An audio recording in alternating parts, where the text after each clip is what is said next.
The sky over the capital of Carrion was burning red when Commander Rylan arrived at the alien court. War drums echoed across the halls, their sound heavy and slow. The throne room was vast, lined with black stone pillars that reached so high. They seemed to touch the fire-lit ceiling. Gold coins spilled across the floor in front of a massive black iron throne. On it sat the alien king, his armor forged from a metal darker than night, his eyes glowing with an unnatural fire. He did not greet Raylan with words, only a slow gesture to approach. Raylan walked forward, his boots clinking against the polished floor. His armor was scarred, dusted with dried blood from the battlefield. He had fought through the alien army to get here, through beasts that could tear a man in two, and soldiers who fought without fear. Now he stood before the ruler of a race that had conquered countless worlds. The king's voice was deep, rumbling like a storm. He spoke in the common tongue so every word struck clearly. "Human, you have earned your victory. Take your reward," he said, motioning to the mountains of gold between them. The gold glimmered under the torchlight. Any other man would have fallen to his knees in awe. But Rylan's eyes were not on the treasure. Beyond the throne, on the cold floor, sat a chained girl. Her skin was a shade of blue that seemed to glow faintly in the firelight. Silver-white braids framed her face, and her golden eyes watched him with something between hope and warning. Iron shackles bound her wrists and ankles, chains etched with glowing alien runes. She looked too young to have seen 2 centuries. But the weight in her gaze told a different story. The king noticed where Rylan's attention had gone. He smiled slowly, but it was not the smile of a kind ruler. "Ah, you see her. She is my prisoner. A relic from a time before your people even left their cradle. She has been here for 200 years, human. She is dangerous, cursed, and useless." "To you," the king said, his voice both mocking and heavy with pride. Raylan did not look away from the girl. She did not beg, did not cry. She simply met his eyes as if she had already measured his soul. Something in that silent challenge spoke, louder than the gold or the king's words. The king leaned back on his throne, waiting for the human to speak. "Gold can buy many things. Power, ships, armies. But I see you are not interested," the king said. Without breaking eye contact with the girl, Rylan took a step forward. "I'll take my reward," he said quietly. The king's smile widened as he gestured toward the gold. But then Rylan raised his arm, his finger pointing not at the treasure, but at the chained girl. The air in the throne room grew colder. Every guard in the hall shifted uneasily. The girl's eyes widened, a flicker of disbelief breaking through her calm mask. "Her," Raylan said, his voice as steady as the steel in his hand. "The king's." Smile faded into something darker. "Do you even know what you ask for, human?" he said. His voice carried an edge now, the warning of a predator deciding whether to strike. Raylan's stance did not change. He knew this choice would make enemies. Of more than just the king, it would break the laws of this alien court. It might even reignite the war he had just ended. But something deep in his bones told him this girl mattered more than any victory, more than any gold, more than his own life. The king's fingers drummed on the armrest of his throne. The guards tightened their grip on their weapons. The girl's breath caught, her eyes searching Rylan's face as if trying to see if he truly meant it. The air in the room felt heavy, thick with the weight of a decision that could change everything. The guards stepped forward at the king's gesture, their black armor catching the golden light. Each carried a long blade that curved like a predator's. Fang! The chains on the girl rattled softly as she turned her head toward them. Her expression did not change, but her fingers curled slightly against the cold stone floor. Raylan's hand hovered near the hilt of his sword. The king's voice was calm, but there was danger under every word. "She cannot leave these walls," he said. His eyes locked on the human like a hunter measuring prey. Rylan spoke without hesitation. "That I will break your walls," he said. His voice was steady, but his mind was racing. He did not know why. He felt this pull toward the girl. He only knew that every instinct in him screamed that she was more than a prisoner. The king's smile was gone now. His face was a mask of stone, the firelight dancing across the sharp edges of his crown. Around them, the court whispered, their voices carrying fear and curiosity in equal measure. The girl's eyes shifted between the two of them. For the first time, a spark of something alive flickered there. It was not hope. It was recognition. As if she knew him somehow. Raylan caught that look and felt the weight of it. The gold scattered at his feet meant nothing. He had fought wars for less cause, yet here he was, ready to fight one for someone he had never spoken to.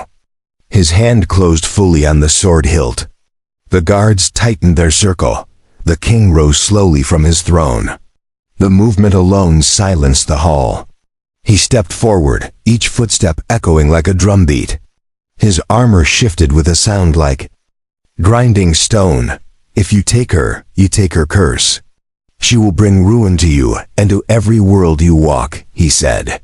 His words were not shouted, yet they filled the space with the weight of a death sentence. Still, Raylan did not look away from the girl. She tilted her head slightly, as if waiting to see if he would falter. "I've seen ruin before," Raylan replied. His voice was quiet, but every soldier in the hall heard it. The king stopped halfway down the steps of his throne. He studied the human for a long moment. The fire behind him flickered higher, shadows stretching long across the walls. Finally, he raised his hand, and the guards froze where they stood. "Very well," the king said. "If you want her, you will earn her here and now." His voice was like steel snapping in half. Two guards stepped aside, and from the darkness at the edge of the hall came a creature unlike anything Raylan had faced before. Its body was made of blackened bone and burning veins of molten metal. Its eyes burned red, and its claws scraped deep marks into the floor. The girl did not move. She simply lowered her gaze, as if this test was one she had seen before. Raylan's sword slid free with a metallic hiss. The sound sharpened the silence. The beast charged without warning. Raylan sidestepped, the air shuddering as the creature's claws tore through the stone where he had stood. Sparks flew. He swung his blade, striking the creature's side, but the steel barely cut. Heat radiated from it, searing his skin even. From a distance, the king watched from the steps, arms crossed, his expression unreadable. The girl's chains clinked as she shifted slightly, her eyes never leaving the fight. Raylan ducked under a sweeping claw and drove his sword upward, forcing it between the plates of molten bone at the beast's shoulder. The creature roared, the sound shaking the very pillars of the hall. But it did not fall. Its tail lashed out, catching Raylan in the chest and throwing him hard against the golden pile. Coins scattered into the air, ringing as they hit the stone. Pain flared through his ribs, but he pushed himself up, eyes fixed on the beast. The king's gaze flicked toward the girl for the briefest moment. She was watching not with fear, but with a calm patience, as if she already knew how this would end. Raylan steadied his breathing as the beast circled him. Its molten veins pulsed like a heartbeat, glowing brighter with every step. The heat rolling off its body made sweat bead on his forehead. His sword felt heavier in his grip, but he refused to loosen it. He adjusted his stance, reading the creature's movement. The court above watched in absolute silence, their eyes fixed on the human who had dared defy their king. The beast lunged again, faster than before. Raylan rolled aside, his boots scraping against the smooth stone. He struck at the creature's leg, aiming for the joint where the armor plates were weakest. The blade bit deeper this time, and the creature stumbled slightly. A low growl rumbled through its chest. Raylan could feel the vibration in the air. His muscles burned, but he kept Moving, knowing that stopping meant death, the girl remained still on the floor, her chains pooled around her knees. Her golden eyes followed every movement of the fight. She did not shout, did not warn him. Instead, she studied him as if weighing his worth with each blow he delivered. Her calmness in the face of such a beast made Raylan wonder what kind of life she had endured for 2 centuries. The king's gaze flicked between them, his face betraying no emotion. The beast reared up, bringing its massive claws down in a crushing strike. Raylan raised his sword just in time, the impact jarring his arms and sending a shock through his shoulders. The sound of steel against molten bone was deafening. Sparks burst between them. The creature pushed against him, trying to crush him to the ground. Raylan gritted his teeth and twisted his body, sliding out from under its weight at the last possible second. He struck again, this time driving the point of his blade into the soft flesh under its jaw. The creature roared, hot breath washing over him like the blast of a furnace. It staggered back, clawing at the wound. The red glow in its veins flared brighter for a moment, then dimmed. Raylan pressed forward, his strikes becoming faster, more precise. Every swing was aimed at the cracks in its armor, every step driving it toward the edge of the hall. The beast lashed out with its tail again, but Raylan ducked under it and brought his sword down in a clean arc. The blade sliced deep into one of its legs, and the molten glow there sputtered like dying embers. The creature fell to one knee, its massive frame shaking the floor. A gasp rippled through the court. Raylan stepped closer, his eyes locked on the beast's head. One more strike could end it. The king leaned forward slightly on his throne with a sharp cry. Raylan drove his sword straight through the creature's skull. The molten light inside it flickered once, then went out entirely. The beast collapsed, its body cooling rapidly as the heat bled away. The sound of its fall echoed across the hall, followed by a heavy silence. Raylan stood over it, chest rising and falling with each breath, the tip of his sword dripping black molten residue onto the stone. The king rose from his throne again, his steps slow but deliberate. His guards moved aside, allowing him to approach. He stopped a few paces from Raylan and looked down at the lifeless beast. "Impressive," the king said, his tone unreadable. Then his gaze shifted to the girl. "You have earned her, human. But do not think this is the end. What you carry now is a burden no gold can match." His words carried a weight that hung in the air like a shadow. The girl's chains clinked as the king gestured for them to be removed. 2 guards approached her cautiously, unlocking each shackle with keys that glowed faintly. As the last chain fell away, she stood slowly, her movements graceful despite the years of captivity. She stepped toward Raylan, her eyes never leaving his. There was no smile, no visible gratitude, only a quiet, unshakable presence. The court watched in silence, knowing something had just changed forever. Asterisk, the girl's bare feet touched the cold stone as she stepped away from the spot where she had been chained. The gold light from the hall's torches reflected in her eyes, giving them a deeper, almost molten glow. Raylan noticed how she moved without hesitation, as if the weight of 200 years had not weakened her. Yet there was something in her posture that spoke of restraint, like a predator walking calmly through a cage with the door left open. The king returned to his throne, his armor scraping softly as he sat. His eyes stayed fixed on Raylan, watching for any sign of weakness. The guards did not lower their weapons, their grips tight and ready. The court's whispers had returned, rising like the murmur of a distant storm. Raylan kept one hand on his sword, not because he expected the girl to attack, but because the air in the hall still felt heavy with threat. The girl stopped in front of Raylan and spoke for the first time. Her voice was clear and smooth, but there was a weight to it, like every word carried years of silence behind it. "You do not know me," she said. It was not a question, and it carried no warmth. Raylan met her gaze and replied without hesitation. "Not yet," he said. Her expression did not change, but he thought he saw a flicker of something in her eyes, gone as quickly as it appeared. The king's voice cut through the air. "She is yours, as promised, but she is not bound to serve you. She will walk beside you if she chooses. If she does not, then she will leave and you will not stop her." The declaration was both a warning and a challenge. Raylan understood it immediately. This was not a gift from the king. It was a test that would follow him far beyond this hall. Raylan nodded once, accepting the terms. The girl did not react, but her gaze lingered on him for a moment longer. Then she turned her head slightly, scanning the room. Her eyes moved over the guards, the gold, and the dark banners hanging from the high walls.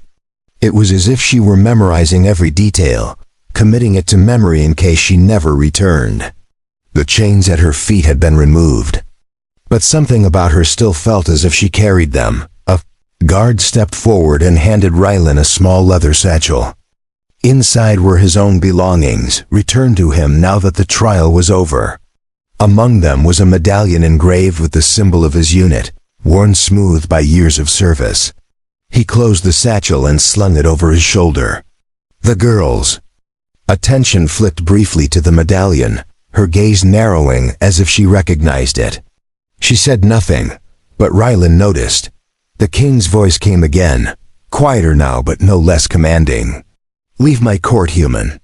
Take your prize and take your fate with you." His words were final. Raylan gave a short bow, not as a gesture of respect, but as acknowledgement that their bargain was done. The girl stepped to his side without instruction. Together, they began the long walk toward the massive doors at the end of the hall. Every step echoed in the vast space.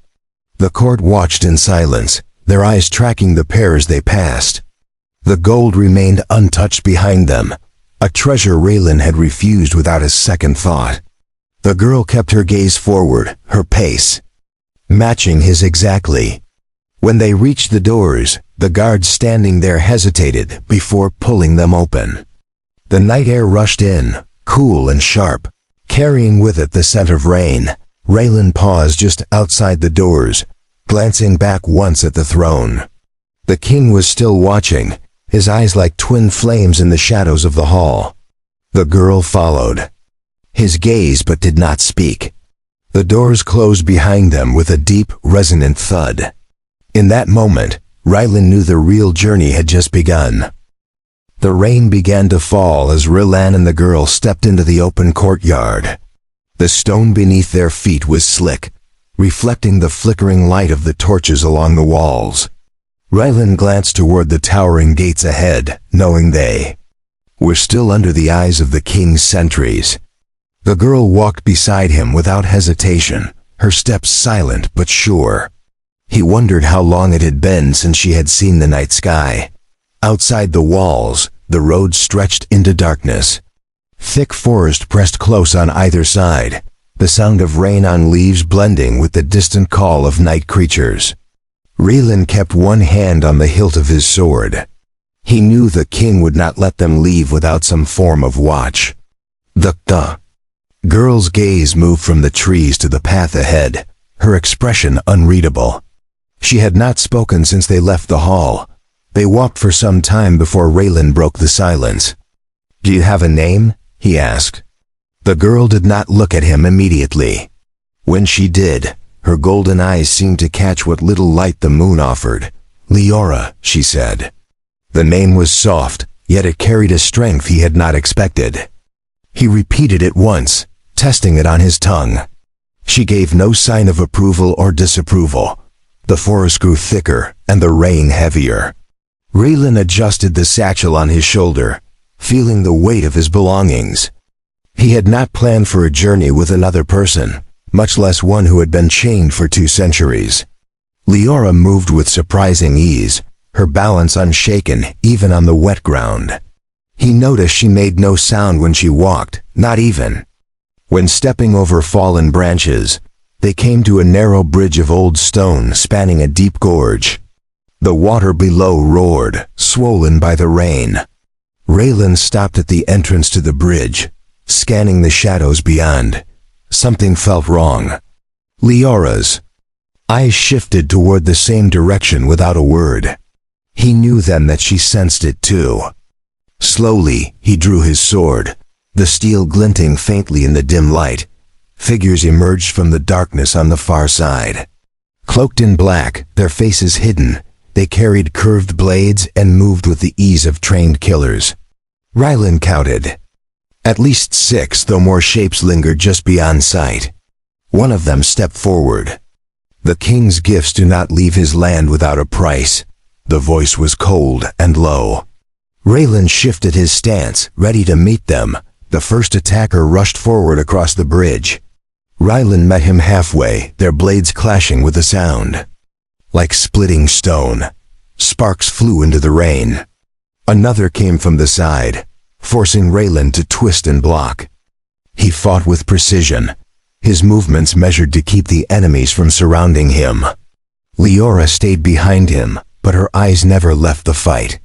She did not flinch when the nearest body fell at his feet. 2 more came at once. Raylan drove his sword into one and kicked the other back toward the edge of the bridge. The second attacker stumbled, slipping on the wet stone, and plunged into the gorge below. The others hesitated now, their confidence shaken. One glance toward Leora, and Raylan's reaction was instant. His blade cut the man down before he could take a step closer to her.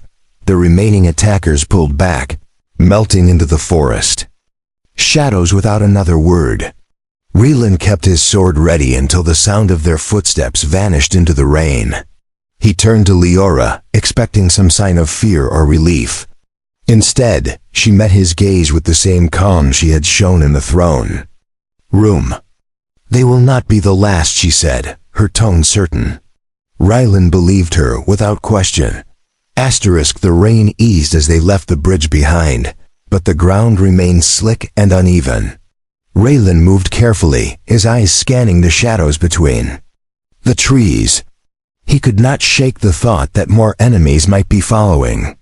Leora walked at the same steady pace, her gaze fixed forward. She seemed unaffected by the cold or the wet, as if such discomforts no longer touched her.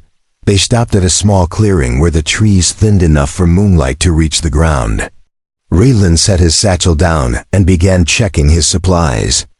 The contents were meager dried rations, a flask of water, a small whetstone, and some binding cloth. Leora crouched beside a fallen log, running her fingers over the damp moss. She did not look at him when she spoke. "You should not have chosen me," she said, her voice calm but without softness. Raylan glanced up from his work. "The king offered me gold. I refused it. That was no mistake." Leora's golden eyes turned toward him, sharp in the pale light. "You think this is about honor," she said. "It is not. I am hunted by more than his guards. There are others who will come, and they will not stop until I am back in chains." Her words carried no fear, only certainty. He poured a small measure of water into his hand and washed the grime from his blade. "Then they will have to fight me first," he said. Leora's gaze lingered on him for a long moment before she stood and looked toward the forest. "You will not survive them all," she replied. Her tone made it sound less like a warning and more like a statement of fact. Raylan slid his sword back into its scabbard. A distant howl echoed through the trees, low and mournful. Raylan's head turned toward the sound. Leora's reaction was sharper. Her eyes narrowed and her posture stiffened. "We should move," she said. Without another word, she began walking toward the far side of the clearing. Raylan followed, his hand resting on the hilt of his sword once more. The air felt heavier, charged with the promise of danger. The howl came again, closer this time. Shadows shifted between the trees, and Raylan caught glimpses of movement shapes that were not human. Leora moved faster now, her steps still silent but urgent. "What is it?" he asked. "Hunters," she answered. "Not of the king, older, deadlier." Her pace did not slow as the sounds closed in around them. Raylan drew his sword, the steel catching the moonlight as he turned to guard their flank. From the darkness ahead came 3 figures, their forms lean and twisted, their limbs too long, their eyes glowing with an unnatural light. They moved like wolves, but their faces held something almost human. One snarled, revealing teeth that were sharp and jagged. Leora stopped and faced them without flinching. "They have found me," she said quietly. The creatures spread out, cutting off any path forward. The first one lunged. Raylan met it with a quick step and a downward strike, his blade sinking deep into its shoulder. The creature shrieked but did not fall. It raked at him with clawed hands, forcing him to twist and drive his knee into its chest.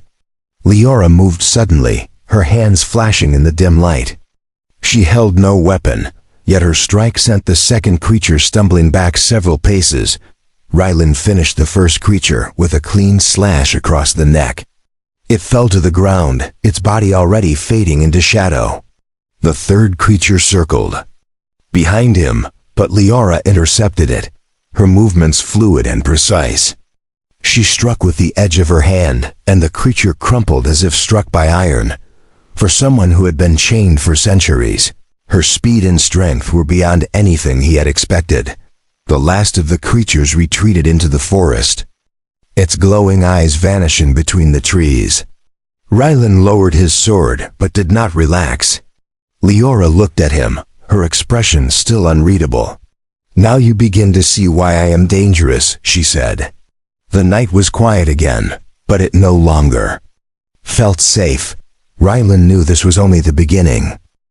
The forest grew darker as they pressed on, the moon hidden behind heavy clouds. Every step felt slower, heavier, as if the shadows themselves were trying to pull them back. Raylan kept glancing over his shoulder, expecting to see more glowing eyes among the trees. Leora moved ahead of him now, her pace steady but unhurried. She seemed to know the way, though she had never said where they were going. After some time, they reached a ridge overlooking a valley. A river cut through the middle, glinting faintly in the dim light. Smoke curled from a small cluster of fires near the far bank. Raylan crouched to get a better view, his hand resting on his sword. "Who's down there?" he asked. "Leora's." Gaze swept over the camp before she answered. "People who will not welcome us," she said, her tone certain. They descended the ridge carefully, using the cover of rocks and trees to stay out of sight. The closer they came, the clearer the camp became. Figures moved between the fires, carrying weapons and speaking in low, guarded tones. Raylan recognized the armor mercenaries from the outer systems, known for selling their swords to the highest bidder. If they were here, someone had paid well to find them. Leora stopped behind a large boulder and motioned for him to stay quiet. She leaned just enough to watch the camp without being seen. "They will have a tracker," she whispered. "They always do. Once he catches our scent, they will follow without rest." Raylan frowned. "Then we make sure he never finds it," he said. Leora's eyes flicked to him, studying his face for a moment before she nodded. They moved wide around the camp, keeping their distance. Raylan stayed low, his eyes scanning the shadows for movement. The sound of the river grew louder as they approached its edge. Leora stepped into the shallows, the water swirling around her ankles. "This will wash our trail for a time," she sighed. Raylan followed her, the cold biting at his skin even through his boots. Halfway across, Raylan caught movement on the opposite bank. A tall figure stood there, cloaked in dark fabric, holding a staff topped with a twisting bone ornament. Even at this distance, Raylan could see the eyes pale, almost white, and fixed directly on them. Leora stopped mid-step, her entire body going still. "That is the tracker," she said quietly. "We are already marked." Her voice held no fear, but the tension in her stance was unmistakable. The figure raised the staff and struck it against the ground. A ripple spread across the water, dark and unnatural. The current surged, pulling at their legs. Raylan gritted his teeth and pushed forward, grabbing Leora's arm to steady her. The tracker did not move from the bank. He simply watched as they struggled against the pull of the river. Finally, they reached the far side, drenched and cold. They ran into the trees, not stopping until the sound of the river was far behind them. Raylan leaned against a trunk, catching his breath. "That thing didn't follow us," he said. Leora shook her head. "It doesn't need to. The mark is already on us. They can follow from anywhere now."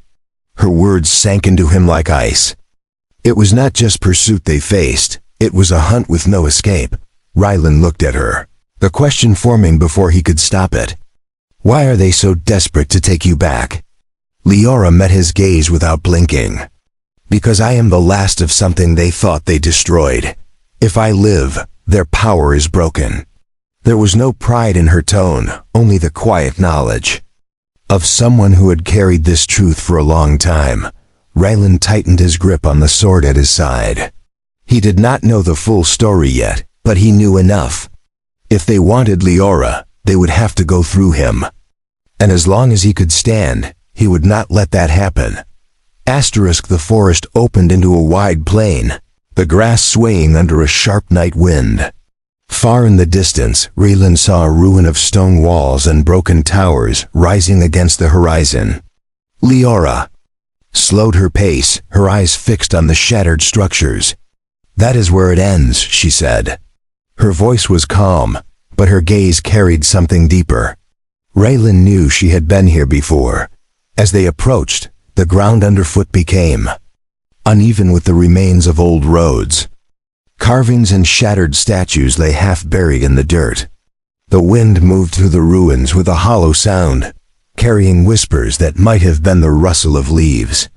Leora walked ahead, her fingers brushing lightly against the stones, as if greeting something long forgotten. Raylan kept close, his hand resting on his sword. They entered what must have once been a great hall. Now only fragments of walls and the skeleton of a roof remained. In the center stood a raised platform, and on it, a black stone arch carved with the same runes that had bound Leora's chains. She stopped before it and turned to face him. "This is the last door. Once it is opened, there is no turning back," she said. Raylan looked at the arch, feeling the weight of her words. "What's on the other side?" he asked. Leora's golden eyes locked on his. "Freedom for me, or the end for both of us." There was no hesitation in her tone. She stepped onto the platform and placed her hands on the cold stone. The runes began to glow faintly, their light pulsing like a heartbeat. A sudden noise made Raylan turn sharply. Figures emerged from the shadows at the edge of the hall. The mercenaries from the valley had followed, led by the tall tracker, whose pale eyes seemed to burn even in the dark. Behind them came more guards of the king, armored and armed for war. They fanned out, cutting off any escape. The tracker's voice was low and steady. "She returns with us. Alive or dead," he said. Raylan stepped in front of Leora, his sword drawn. The mercenaries moved first, rushing toward them. Steel clashed in the dim light, the sound echoing against the broken walls. Raylan fought with every ounce of strength, his blade meeting theirs in quick, precise strikes. Leora did not move from the platform, her hands still pressed to the arch. The glow of the runes grew brighter with each heartbeat. The tracker advanced through the fight, ignoring the chaos around him. His eyes never left Leora. Raylan saw his approach and forced his way through the clash of blades to block him. There, weapons met with a sharp crack, the force pushing Raylan back a step. The tracker fought with cold precision, each strike meant to kill. Raylan matched him blow for blow, refusing to give ground. A deep hum filled the air. The arch behind Leora began to vibrate, the glow spreading across its surface. The light spilled out into the hall, washing over the combatants. For a moment, everyone froze, their eyes drawn to the shifting energy within the arch. Leora's voice rang out, clear and strong. "The chains are broken," she said. Her hands moved in a deliberate motion, and the light flared. The tracker lunged, but Rylan caught his blade and twisted, sending him sprawling to the ground. Around them, the mercenaries faltered, their eyes wide with sudden fear. The king's guards turned to retreat, but the light from the arch expanded, sweeping them into its glow. In its wake, their weapons fell, their strength leaving them as if pulled away by an unseen force. When the light faded, the hall was silent. The mercenaries were gone, the tracker vanished. Only Rylan and Leora remained. She stepped down from the platform, her golden eyes softer now. "It is done," she said. Raylan lowered his sword, breathing heavily. For the first time since they had met, he saw a faint smile on her face. Together, they walked out of the ruin into the open plain, the wind carrying away the last echoes of the hunt.